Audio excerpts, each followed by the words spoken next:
সুপ্রিয় দর্শক, আসসালামু আলাইকুম। কেমন আছেন আপনারা? নিশ্চয়ই ভালো আছেন। আজকের ভিডিওতে আপনাদের সবাইকে স্বাগত জানাচ্ছি। আজকে আমি আপনাদের সাথে খুবই গুরুত্বপূর্ণ একটা টপিক নিয়ে আলোচনা করব। সেটা হচ্ছে গর্ভাবস্থার নবম মাসে পড়লে যে 3টি বিষয়ে সতর্কতা অবলম্বন করবেন। তাহলে চলুন মূল ভিডিওতে যাওয়া যাক। বাই দ্য ওয়ে, মূল ভিডিওতে যাওয়ার আগে একটা কথা বলি, আমি আমার চ্যানেলে pregnancy related, specially normal delivery related অনেক ইম্পর্টেন্ট তথ্য ভিডিও আকারে শেয়ার করে থাকি। এই তথ্যগুলো আমার পার্সোনাল এক্সপেরিয়েন্স ও আমার ডক্টরের সাজেশন থেকে নেওয়া। তাই আমার চ্যানেলটিকে যদি একবার আপনারা ভিজিট করেন, তাহলে আপনারা আপনাদের প্রশ্নাতীত মনের অনেক প্রশ্নের উত্তর পেয়ে যেতে পারেন।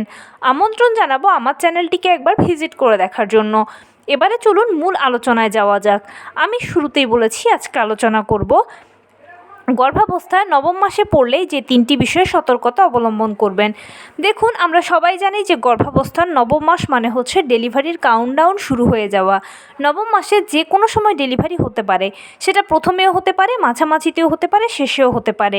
সিজার হলে সেটা পূর্ব পরিকল্পিত, ডাক্তার আগেই বলে দেবে। কিন্তু নর্মাল ডেলিভারির ক্ষেত্রে আপনাকে অপেক্ষা করতে হবে, সময় দিতে হবে, সময় নিতে হবে।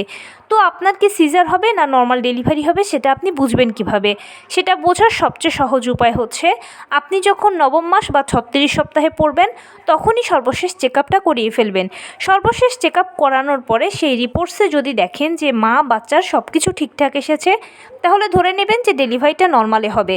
আর যদি কোনো জটিলতা দেখা যায়, তাহলে ধরে নেবেন যে ডেলিভারিটা সিজারে হবে। সিজারের ক্ষেত্রে ডাক্তার আপনাকে বলে দেবে যে অমুক দিনের অমুক তারিখে সিজার হবে। সিজার বেসিক্যালি ডিপেন্ড করে আপনার বাচ্চার ম্যাচিউরিটির উপর। যে সপ্তাহে বাচ্চা ম্যাচিউরড হয়ে যাবে, সেই সপ্তাহেই সিজার করিয়ে ফেলা যাবে, কোনো অসুবিধা নেই। আর নর্মাল ডেলিভারি যদি হওয়ার হয়, তাহলে ডেলিভারি প্রক্রিয়া শুরু হওয়ার জন্য আপনাকে অপেক্ষা করতে হবে। অপেক্ষাটা আপনারা 3 ধাপে 40 সপ্তাহ পর্যন্ত করবেন। কিভাবে করবেন?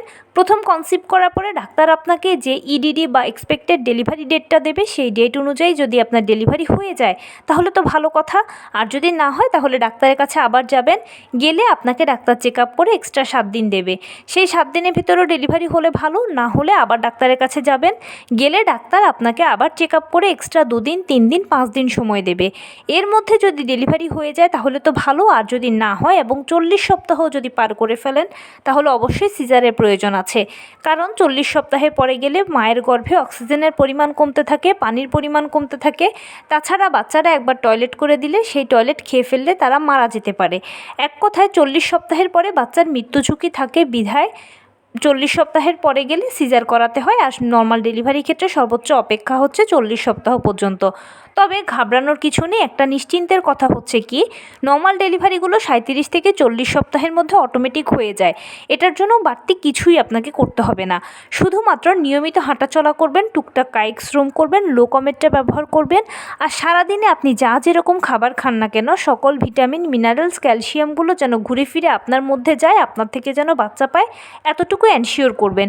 এতে আপনার নর্মাল ডেলিভারি প্রিপারেশান হবে। সময় মতো জরায়ু মুখ খুলবে, সময় মতো লেবার পেইন আসবে। এটা নিয়ে আপনাকে বাড়তি কোনো টেনশন করতে হবে না।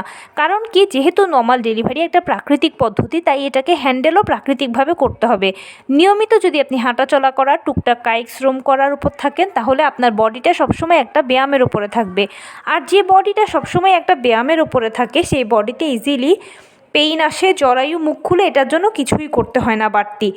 অবশ্যই যখনই আপনি ডাক্তার দেখিয়ে চেক আপ করে বাসায় আসবেন, তারপরে এসে আপনার হসপিটাল ব্যাগটা ঠান্ডায় গুছিয়ে ফেলবেন। কারণ কি, নর্মাল ডেলিভারি বলুন বা সিজার বলুন, অনেক সময় হয় কি, কিছু ইমার্জেন্সি সিচুয়েশান তৈরি হয়ে যায়। সে সময় আপনাকে যদি হঠাৎ হসপিটালে অ্যাডমিট হতে হয়, তাহলে আপনার ওই মুহূর্তে হসপিটাল ব্যাগ গুছালে খুব হুড়োহুড়ি হয়ে যাবে, বা অনেক প্রয়োজনীয় জিনিসগুলো ফেলে যেতে পারেন। এছাড়া আপনি যেভাবে গুছাতে চাচ্ছেন, হয়তো সেভাবে তখন গুছাতে পারবেন না। তাই আগে যদি ঠান্ডা মাথায় সব গুছিয়ে রেডি করে রাখেন, তাহলে যখনই প্রয়োজন হবে, তখনই আপনি হসপিটালে চলে যেতে পারবেন। ব্যাগটা নিয়ে সাথে করে সব প্রয়োজনীয় জিনিসগুলো যাবে। এ সময় যে জিনিসটা বেশি করবেন, সেটা হচ্ছে, আমি একটু আগে বলে এসেছি, নিয়মিত হাঁটাচলা করবেন, টুকটাক কায়িক শ্রম করবেন, লো কমেটটা ব্যবহার করবেন, সেই সঙ্গে পুষ্টিকর খাবার খাবেন, সকল ভিটামিন মিনারেলস ক্যালসিয়ামগুলো যেন আপনি বাচ্চা ঘুরে ফিরে পান সেটা এনশিওর করবেন। আর সবচেয়ে ইম্পর্ট্যান্ট হচ্ছে আপনি যেই ধর্মের অনুসারী হন না কেন বেশি বেশি করে উপরওয়ালাকে ডাকবেন। মনে রাখবেন এটা আপনার জন্য একটা সময়, এই সময়ের হাত থেকে উপরওয়ালা আপনাকে খুব ভালোভাবে উদ্ধার করতে পারবে। এবারে একটা ইম্পর্ট্যান্ট সতর্কতার কথা বলি, সেটা হচ্ছে কি নবম মাসে পড়লে যখন পেশেন্ট জানতে পারে যে তার নর্মাল ডেলিভারি হবে, বা যখন রিপোর্ট সব ঠিকঠাক দেখে যখন অনুমান করতে পারে যে না আমার নর্মাল ডেলিভারির চান্স আছে, তখন ডেলিভারি প্রক্রিয়া শুরু হওয়ার জন্য যে অপেক্ষা করতে হয় এই অপেক্ষাটা করতে করতে পেশেন্টরা অধৈর্য হয়ে পড়ে। আর যার ফলশ্রুতিতে হয় কি তারা এত অধৈর্য হয়ে যায় যে তখন অনুসন্ধানে নেমে পড়ে যে কি করলে আমার লেবার পেইন আসবে, কি করলে আমার জরায়ু মুখ খুলবে। দেখুন আপনি যখনই কোনো কিছু নিয়ে অনুসন্ধানে নামবেন তখনই একাধিক পদ্ধতি পাবেন, কিন্তু কোন পদ্ধতিটা আপনাকে স্যুট করবে কোনটা করবে না সেটা তো আপনি তখনই কেবল বুঝতে পারবেন যখন নিজের উপর অ্যাপ্লাই করবেন। যদি ভালো হয় তাহলে তো ফুল ক্রেডিটটা সবাই নেবে, আর যদি মন্দ হয় তাহলে এর দায়টা কেউ নেবে না। উল্টে সবাই আপনার উপর দায়ভার চাপিয়ে দিয়ে বলবে যে আপনি না মা, আপনি সন্তানের ভালোর কথা চিন্তা করলেন না কেন, আমরা কি আপনাকে মাথার দিব্যি দিয়েছিলাম যে আমাদের কথাগুলো শুনুন। তখন ভুল যদি কিছু হয়ে যায় বা খারাপ যদি কিছু হয়ে যায় সারা জীবন অনুশোচনা করতে করতে শেষ হয়ে যাবেন। এই ক্ষতির কোনো মাসুল হয় না।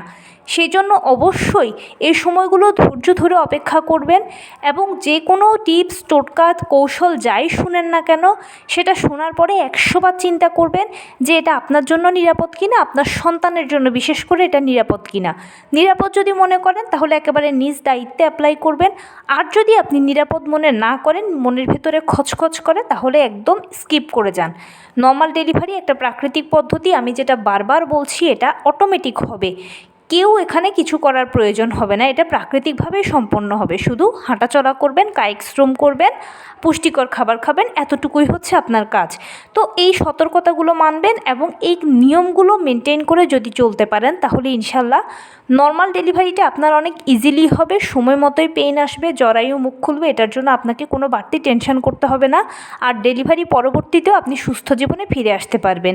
সিজারের ক্ষেত্রে তো বললামই যে ডাক্তারই বলে দেবে যে কোন দিন কোন তারিখে সিজার হবে, কারণ এটা বাচ্চার ম্যাচিউরিটির উপর নির্ভর করে। তো এই ছিল আজকের ভিডিও, কেমন লাগলো বলুন। যদি ভালো লেগে থাকে ও হেল্পফুল হয়ে থাকে তাহলে প্লিজ লাইক কমেন্ট শেয়ার করতে একদম ভুলবেন না, আর সেই সাথে আমার চ্যানেলটিকে সাবস্ক্রাইব করার বিনীত অনুরোধ রইল। পাশে থাকা বেল আইকনটি ক্লিক করে দেবেন যেন আমি ভিডিও আপলোড করার সাথে সাথে আপনারা নোটিফিকেশান পেয়ে যান। যদি কোনো প্রশ্ন থাকে কমেন্টসে জানাবেন, আমি রিপ্লাই দেব।